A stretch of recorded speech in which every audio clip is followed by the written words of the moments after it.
Olá pessoal, na Rota do Empreendedor, estamos aqui fazendo uma reflexão e resolvi gravar um vídeo aí para falar com vocês, essa reflexão minha. Porque o nosso tempo é muito precioso, né? Então, eu estava pensando aqui, às vezes eu me pego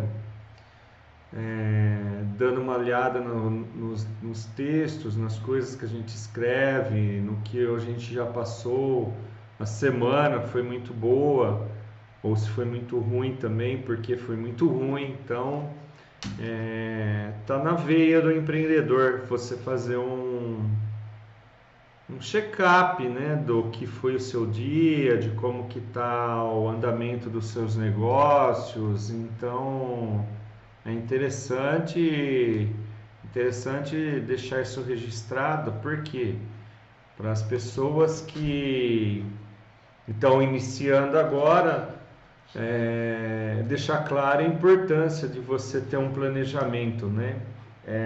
Estava dando fazendo uma reflexão do pessoal que passou aqui no nosso podcast, né? E eu achei muito interessante para compartilhar esse pensamento com vocês, tá?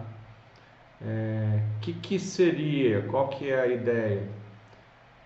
Planejamento. Como que você faz um planejamento de algo? Primeiro passo, né? Tudo que você aprende lendo ou escutando, você só consegue registrar se você escrever.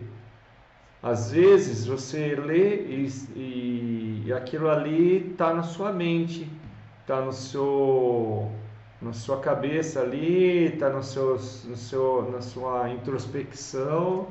Depois de passado um tempo, aquilo ali ele cai em esquecimento. E se está escrito, você está sempre recordando, né? Então, não se aprende somente lendo ou escutando. A melhor forma de guardar o conhecimento é escrevendo. Escrevendo de que forma? Tem uma passagem, acho que de São Francisco, ele está escrevendo na areia, né? Aí o discípulo pergunta: pô, senhor, o que o senhor está escrevendo na areia? As ondas do mar vai vir e apagar. Ele falou: mas está escrito em algum lugar. Então, para mim guardar as coisas, eu tenho que escrever. E mesmo que na areia, as ondas do tempo vão se apagar, então tem alguma reflexão nesse sentido. Então você pode escrever na areia ou escrever na pedra. Quando você escreve na pedra, quando você faz as tarefas propostas, aquilo ali vai ficar marcado no seu íntimo. Quando você faz o que está sendo pedido, as tarefas propostas, aquilo ali vai ficar registrado em algum lugar. Então você pode escrever na areia ou na pedra. O que foi escrito na pedra vai ficar marcado, né? Então, quando você faz a execução do conhecimento, quando você executa o conhecimento, ele fica registrado no seu íntimo, né?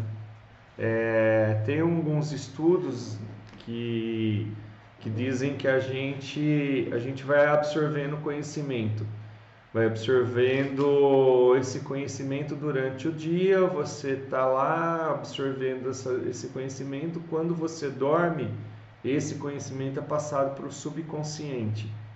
Então abre-se um canal entre o subconsciente e o consciente. Você consegue registrar isso daí.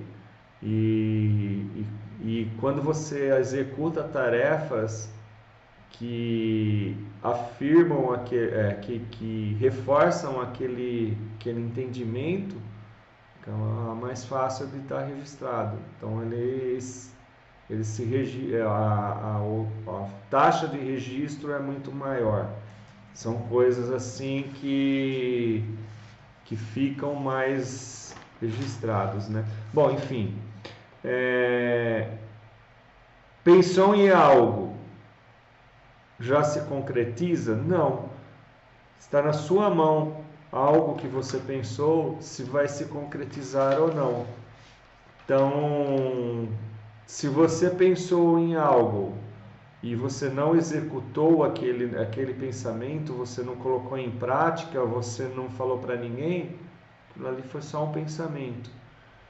Então, se você pensou em algo e executou, já não é mais um pensamento, é uma ideia. E quanto que vale uma ideia não colocada em prática? Zero. Uma ideia colocada em prática que deu resultados bons pode valer milhões.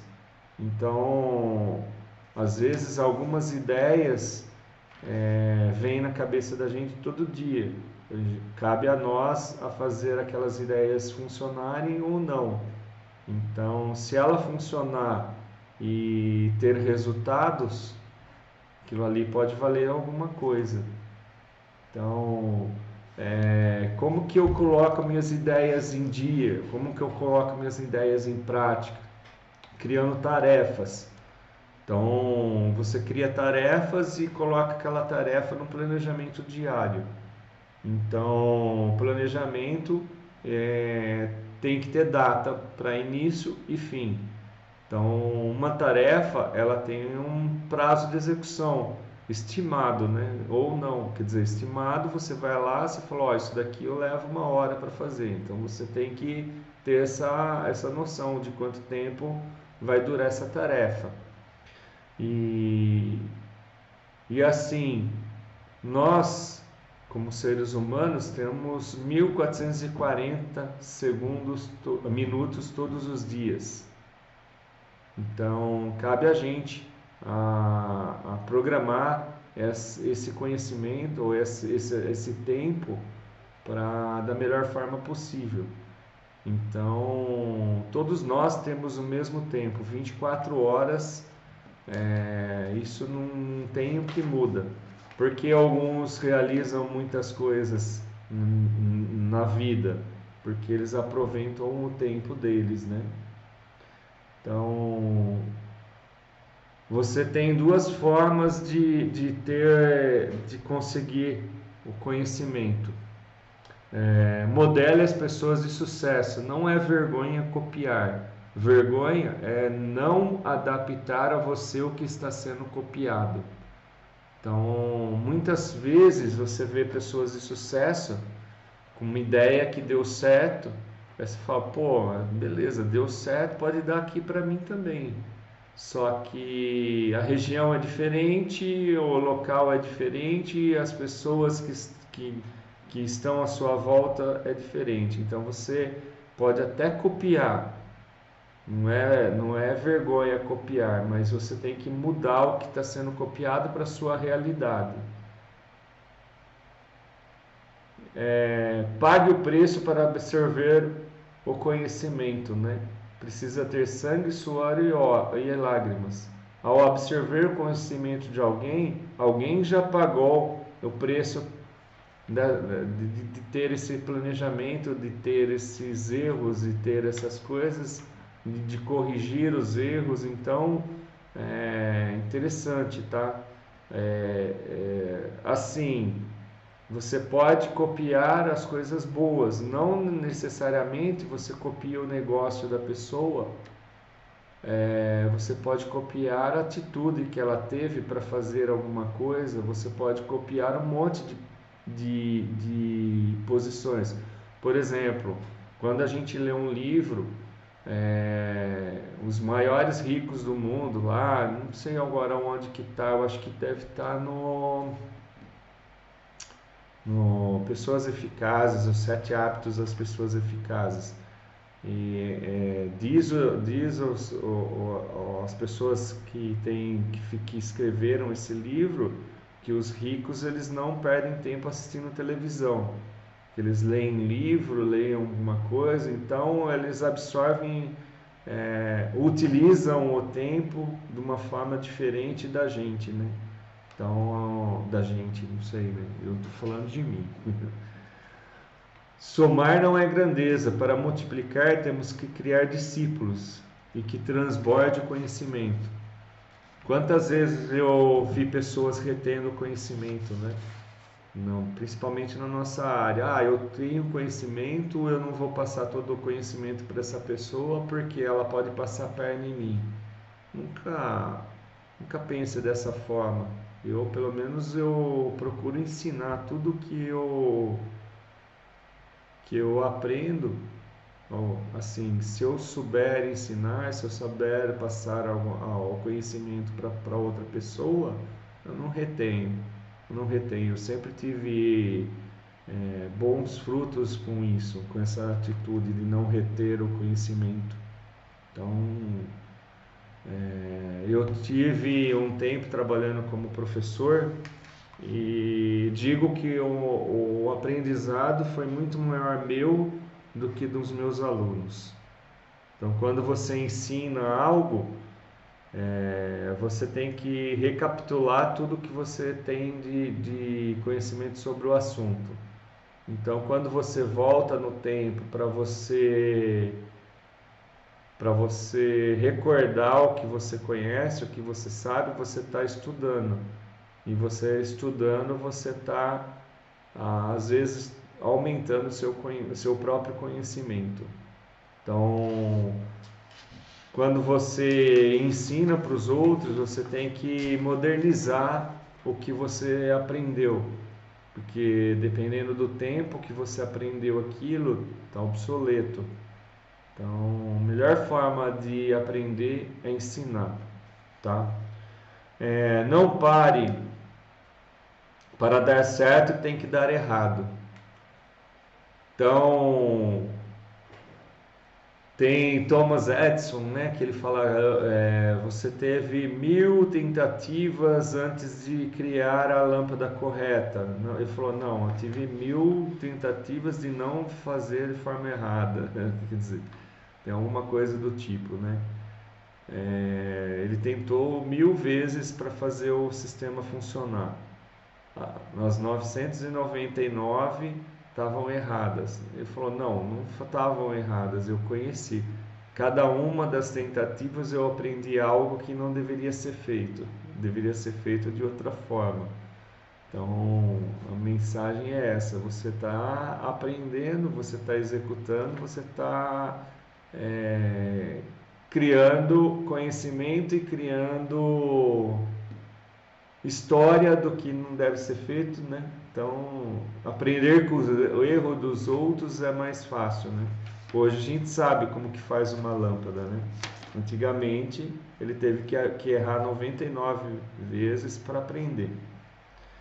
Sendo simples, você terá felicidade na vida. O dinheiro não traz felicidade. Não seja influenciado com o meio que está. Existem pessoas que podem ter muita coisa, mas não sabem sorrir. Cara, eu tenho conhecimento de bastante gente que tem muito dinheiro e não é feliz. Recentemente eu vi uma entrevista do Elon Musk falando que ele não tinha felicidade na vida. O cara mais rico do mundo, né? Então, como que a gente adquire felicidade? Fica uma pergunta aí, né, no ar. Eu acredito que seja harmonia. Você tem que ter harmonia entre todas as saúdes que você trabalha.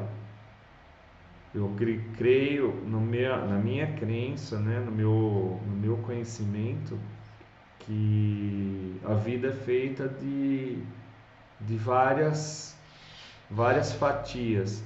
Não adianta só você ter o dinheiro, você não tem família. Não adianta só você ter família, se você não tem serenidade. Não adianta você ter serenidade se você não tiver espiritualidade. Não adianta você ter espiritualidade se você não tiver saúde. Não adianta você ter saúde se você não tiver dinheiro. Então é uma bola. E os coaches gostam de falar que é a roda da vida, né? Roda da vida, ela é feita de várias saúdes. Então, eu acho que a felicidade está na harmonia entre todos os pontos, a harmonia entre todas as saúdes. Então, quanto mais você conseguir ter uma harmonia em todas as saúdes, você consegue ter mais felicidade. E depois você vai expandindo isso daí, mas em todos os âmbitos, né?